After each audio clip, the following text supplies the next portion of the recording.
আসসালামু আলাইকুম। সম্প্রতি ঢাকার উত্তরায় জনতার হাতে কট খেয়েছে রাতের ভোটের কারিগর সাবেক সিইসি নুরুল হুদা এবং সেখানে তাকে জুতার মালা পরানো হয়েছে এবং তাকে জুতা পেটা করা হয়েছে। এরকম কিছু ভিডিও সামাজিক যোগাযোগ মাধ্যমে ছড়িয়ে পড়েছে। প্রথমেই আমি সেই ভিডিওটি স্ক্রিনে শেয়ার 22 করছি। জুন রোববার সন্ধ্যায় রাজধানীর উত্তরায় সন্ধ্যার দিকে এ ঘটনা ঘটে। উত্তরা পশ্চিম থানার ভারপ্রাপ্ত কর্মকর্তা ওসি মোহাম্মদ হাফিজ দেখতে পেলেন এখানে সাবেক প্রধান নির্বাচন কমিশনার আহ, আহ, নুরুল হুদাকে জুতাপেটা করা হলো এবং সেখান থেকে পুলিশ তাকে ধরে নিয়ে গেল। এখন এই বিষয়টি নিয়ে বিভিন্ন মহলে আলোচনা সমালোচনা চলছে এবং বিশেষ করে যারা এতদিন সুশীল রাজনীতি করে এসেছে, সুশীলগিরি দেখায়, ঠিক তারাই এই বিষয়টি নিয়ে সমালোচনা করছে। এই বিষয়টিকে মব সৃষ্টির কথা বলে বিএনপির অন্যতম নেতা সালাউদ্দিন আহমেদ উনি তাদের শাস্তির কথা বলেছেন এবং যে বিষয়টি ঘটলো সেই বিষয়টিকে আসলে মব নাকি এটা 17 বছর জমে থাকা একটা সাধারণ মানুষের ক্ষোভ, এই বিষয়টি নিয়ে আজকে কথা বলবো। শুরুতে কয়েকটি পত্রিকার মারফত আমি নিউজগুলো একটু সামনে আনছি। আহ, বিতর্কিত নির্বাচনের জন্য কমিশন দায়ী নয়, এটা বলেছে নুরুল হুদাকে গ্রেপ্তার করার পরে এটা তিনি বলেছেন এবং এই বিষয়টি নিয়ে একটু পড়ছি। বিতর্কিত নির্বাচনের জন্য আইন অনুযায়ী কমিশন দায়ী হতে পারে না বলে মন্তব্য করেছেন প্রধান নির্বাচন commissioner K M Nurul Huda. সোমবার ঢাকার chief metropolitan magistrate Mohammad Mustafizur রহমানের আদালতে রিমান্ড শুনানিতে এই মন্তব্য করেন তিনি। এর আগে রিমান্ড শুনানির এক পর্যায়ে বিচারক সাবেক প্রধান নির্বাচন কমিশনারকে প্রশ্ন করেন, আপনি শপথ ভঙ্গ করেছেন কিনা। জবাবে তিনি বলেন, না, শপথ ভঙ্গ করিনি। এ সময় তিনি বলেন, পাঁচজন লোক নিয়ে নির্বাচন কমিশন গঠিত হয়, 16 লাখ জনবল নিয়ে নির্বাচন পরিচালনা করা হয়, ঢাকায় বসে প্রত্যন্ত অঞ্চলের নির্বাচন দেখার সুযোগ নেই। তখন বিচারক বলেন, আপনি তো শপথ নিয়েছেন ফেয়ার ইলেকশন দেবেন, ভোটের অনিয়মের কারণে আপনি কি ব্যবস্থা নিয়েছেন। তখন তিনি বলেন, রিটার্নিং অফিসার ফলাফল ঘোষণা করেন, হাইকোর্ট নির্বাচন বন্ধ করতে পারে, নির্বাচন কমিশন কিছুই করতে পারে না। নির্বাচন বিতর্কিত হলেও নির্বাচন কমিশন দায়ী হতে পারে না। এ মামলায় শুনানি শেষে সাবেক নির্বাচন কমিশনারকে 4 দিনের রিমান্ডে নেওয়ার আদেশ দেন আদালত। আওয়ামী লীগ আমলে অনুষ্ঠিত 3টি জাতীয় নির্বাচনের অনিয়ম কারচুপির অভিযোগে সাবেক প্রধানমন্ত্রী শেখ হাসিনা ও সাবেক 3 প্রধান নির্বাচন কমিশনারকে আসামি করে এ মামলা করেন বিএনপি। মামলায় মোট 24 জনকে আসামি করা হয়েছে। গতকাল রবিবার রাজধানীর শেরেবাংলা নগর থেকে থানায় বিএনপির জাতীয় নির্বাহী কমিটির সদস্য মোহাম্মদ সালাউদ্দিন খান বাদী হয়ে এ মামলা করেন।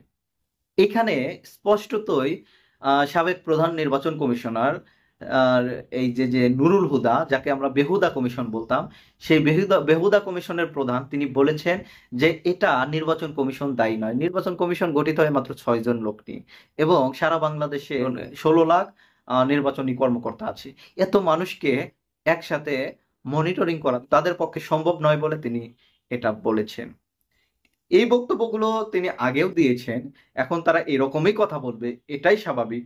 কিন্তু নির্বাচনের পরে তার যে ভূমিকা, তিনি যেভাবে শেখ হাসিনার পা চেটেছেন এবং তিনি যেভাবে সাধারণ মানুষকে ছোট করে কথা বলেছেন, যে বেলায় যে ভোট হয়েছে সেটা তিনি অস্বীকার করেছেন, কখনো স্বীকারও করেছেন, কিন্তু তিনি কখনোই সেই পদ থেকে পদত্যাগ করেননি। এর মানে কি বোঝা যায় না তিনি ওইটার অংশীদার? আর একটা গুরুত্বপূর্ণ নিউজ পড়ছি আর ঢাকা ট্রিবিউন থেকে। বিএনপি নেতা সালাউদ্দিন বলেছেন, নুরুল হুদাকে হেনস্থায় দলের কেউ জড়িত থাকলে ব্যবস্থা। তিনি বলেন, সাবেক সিইসি নুরুল হুদার সঙ্গে যে অবমাননাকর ব্যবহার করা হয়েছে তিনি তা সমর্থনযোগ্য নয়, এটি বিচ্ছিন্ন ঘটনা। সাবেক প্রধান নির্বাচন কমিশনার কে এম নুরুল হুদাকে হেনস্থার সঙ্গে দলের কেউ জড়িত থাকলে তদন্ত করে শৃঙ্খলা বিরোধী ব্যবস্থা নেওয়া হবে বলে জানিয়েছেন বিএনপির স্থায়ী কমিটির সদস্য সালাউদ্দিন আহমেদ। সোমবার দুপুরে বিএনপির অবস্থান মব সংস্কৃতির বিরুদ্ধে বলেও মন্তব্য করেন। সালাউদ্দিন আহমেদ সংবাদ মাধ্যমকে বলেন, আমরা মব কালচারে বিশ্বাস করি না, আমরা আইনের শাসন প্রতিষ্ঠা করার জন্য অবিরাম সংগ্রাম করে যাচ্ছি। আমরা চাই আইনের শাসন প্রতিষ্ঠা, আদালতের রায় বাস্তবায়ন হবে, বিচার প্রক্রিয়া স্বচ্ছ থাকবে। তিনি আরো বলেন, সাবেক নির্বাচন কমিশনার নুরুল হুদার বিরুদ্ধে অভিযোগ, তার গ্রেপ্তার প্রক্রিয়া এবং তার বিচার প্রক্রিয়া আইনগতভাবে যথাযথভাবে পরিচালিত হবে। আমরা প্রত্যাশা করি তবে তার উপরে যে অবমাননাকর ব্যবহার করা হয়েছে এটা আমরা সমর্থন করি না। এটা বিচ্ছিন্ন ঘটনা। যদি বিএনপির কোনো নেতাকর্মী এই ঘটনায় জড়িত থাকে তখন তদন্ত করে তার বিরুদ্ধে ডিসিপ্লিনারি অ্যাকশন আমরা নেব। এটা আমাদের অবস্থান। সালাউদ্দিন বলেন, আমরা চাই কোনো ব্যক্তি যত বড় অপরাধীই হোক না কেন তার আইনি বা সাংবিধানিক অধিকার ভোগ করার অধিকার যেন অক্ষুণ্ণ থাকে। স্বরাষ্ট্র উপদেষ্টা বলেছেন, সাবেক সিইসির সঙ্গে যা করা হয়েছে কোনোভাবেই গ্রহণযোগ্য নয়। স্বরাষ্ট্র উপদেষ্টা জেনারেল মোহাম্মদ জাহাঙ্গীর আলম চৌধুরী বলেছেন, মব জাস্টিস কোনোভাবেই গ্রহণযোগ্য নয়। সাবেক সিইসি নুরুল হুদার সঙ্গে যেটা হয়েছে, গলায় এটা সেটা পরিয়ে দেওয়া হয়েছে, এটা কোনোভাবেই গ্রহণযোগ্য নয়। এমন কোনো কিছু থাকলে আমাদের জানাবেন, আইন শৃঙ্খলা রক্ষা বাহিনীর কাছে হস্তান্তর করবেন। আইন শৃঙ্খলা রক্ষাকারী বাহিনী প্রপার অ্যাকশন নেবে। গাজীপুরের কালিয়াকৈরের মৌচাক এলাকায় হর্টিকালচার সেন্টার পরিদর্শন শেষে সাংবাদিকদের প্রশ্নের জবাবে জাহাঙ্গীর আলম এই কথা বলেন।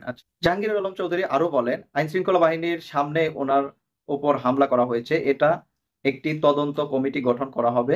তদন্ত করে দেখব কারা জড়িত। এর সঙ্গে জড়িত আইন শৃঙ্খলা রক্ষাকারী বাহিনীর উপর কেউ জড়িত থাকলে তার বিরুদ্ধেও আইনানুগ ব্যবস্থা নেওয়া হবে।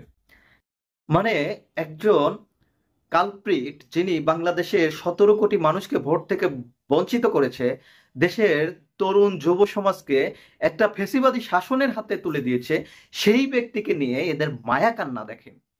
মানে আইন শৃঙ্খলা বাহিনীর কেউ যদি ব্যবস্থা না নেয় তারও ব্যবস্থা তিনি নেবেন। এবং সালাউদ্দিন সাহেবদের উদ্দেশ্যে বলবো, আপনি তো শ্রীলঙ্কায় ছিলেন, সেখানে আরাম আয়েশে বসবাস করেছেন একটা 5 তারকা হোটেলে, সেটা আমরা দেখেছি। কিন্তু যারা ধান খেতে, যারা পাট খেতে, যারা গম খেতে, বা যারা বিভিন্ন বাড়ি ছেড়ে 17 বছর দূর দূরান্তে ছিল, এবং যারা এই সিইসির এই নির্বাচনের কারণে দীর্ঘদিন বাড়ি ফিরতে পারেনি, তাদের কথা কি আপনারা চিন্তা করেন? এবং যারা নিজের বাবার জানাজা পর্যন্ত দিতে পারেনি, যারা কারাগারে কাটিয়েছে, শত শত মামলা নিয়ে দৌড়ে বেরিয়েছে, পালিয়ে বেরিয়েছে, তাদের কথা আপনি চিন্তা করেন না? আপনি এখন এটাকে মব জাস্টিস বলছেন। মানুষের মনের যে পুঞ্জীভূত ক্ষোভ, সেই পুঞ্জীভূত ক্ষোভকে আপনারা যদি এইভাবে মব হিসেবে চালাতে থাকেন, তাহলে সাধারণ মানুষ যাবে কোথায়? আপনাদের উপর ভরসা করবে কেন? কেন আপনাদের সামনের ইলেকশনে ভোট দিবে? আপনারা কি তাদের পুনর্বাসন চান? যে জুতা পেটা করা হয়েছে, আমি মনে করি জুতার বাড়ি দেখেছি। আমি মনে করি ওনাকে জনসম্মুখে কোটি কোটি মানুষের সামনে জুতা পেটা করা উচিত ছিল। উনি যে ঘটনা বাংলাদেশে ঘটিয়েছে, যেভাবে বাংলাদেশের সাধারণ মানুষকে নিষ্পেষণ করেছে, সেখানে ওনার শাস্তি কম হয়ে গেছে। জনতার উচিত ছিল তাকে আরো বেশি শাস্তি দেওয়া। আপনারা জানেন, যখন একটা স্বৈরাচারী সরকার বাংলাদেশ থেকে পালিয়ে যায়, তারপরে আওয়ামী লীগের ভাষায় 2 থেকে 3 লাখ লোক মরার কথা ছিল। সেখানে কিন্তু কোনো আওয়ামী লীগের কর্মীকে পিটিয়ে হত্যা করা হয়নি। এটা কি বাংলাদেশের মানুষের ধৈর্য বলবেন না? আপনি সামান্য একটা জুতার বাড়িকে আপনি মব হিসেবে চালাবেন, তাদেরকে বিচারের আওতায় আনবেন? ভাই, বাংলাদেশে আপনারা যে রাজনীতিটা করেন, সেই রাজনীতি বাংলাদেশে হতে দেওয়া হবে না। এটা কখনোই মব না, এটা মানুষের যে পুঞ্জীভূত ক্ষোভ, সেই ক্ষোভকে আপনি মব হিসেবে চালাতে চাচ্ছেন। মবের সংজ্ঞা কি সালাউদ্দিন সাহেবকে দিতে হবে? মবের সংজ্ঞা কি এই জাহাঙ্গীর সাহেবকে দিতে হবে? রেজওয়ানা ম্যাডামকে দিতে হবে? তা না হলে বাংলাদেশের সাধারণ মানুষ কিন্তু এই জবাব চাইবে। এই জন্য আমি বলতে চাই, এটা কখনোই মব হতে পারে না। বাংলাদেশে বাকি 2 জন যে নির্বাচন কমিশনার আছে তাদেরকে ধরে জুতা পেটা করা উচিত। এবং পাশাপাশি এই যে খায়রুল হক, যার জাজমেন্টের কারণে বাংলাদেশে 17 বছর তত্ত্বাবধায়ক সরকার ছিল না, তত্ত্বাবধায়ক সরকার বাতিলের জন্য যিনি দায়ী, তাকে ধরে জনসম্মুখে জুতা পেটা করা উচিত। তা না হলে পরবর্তীতে যেসব নির্বাচন কমিশনাররা আসবে, তারা একপাক্ষিক নির্বাচন করে যাবে, ভয় পাবে না। ভয় দেখানোর জন্য তাকে এই লাঞ্ছিত করাটা দরকার ছিল বলে আমার মনে হয়। এর মাধ্যমে আপনি আমাকে মব কালচারের উস্কানিদাতা বলতে পারেন, কিন্তু এটা বলেই যাব, আমি মনে করি বাংলাদেশে এই কালচার চলা দরকার। ছাত্র জনতার উদ্দেশ্যে বলবো, আপনারা প্রস্তুত থাকবেন। কোনোভাবেই যাতে মব ট্যাগ দিয়ে বাংলাদেশের ছাত্র জনতাকে থামিয়ে দেওয়ার চেষ্টা না করে, সেই ব্যাপারে সতর্ক থাকবেন। ভালো থাকবেন সবাই। আসসালামু আলাইকুম।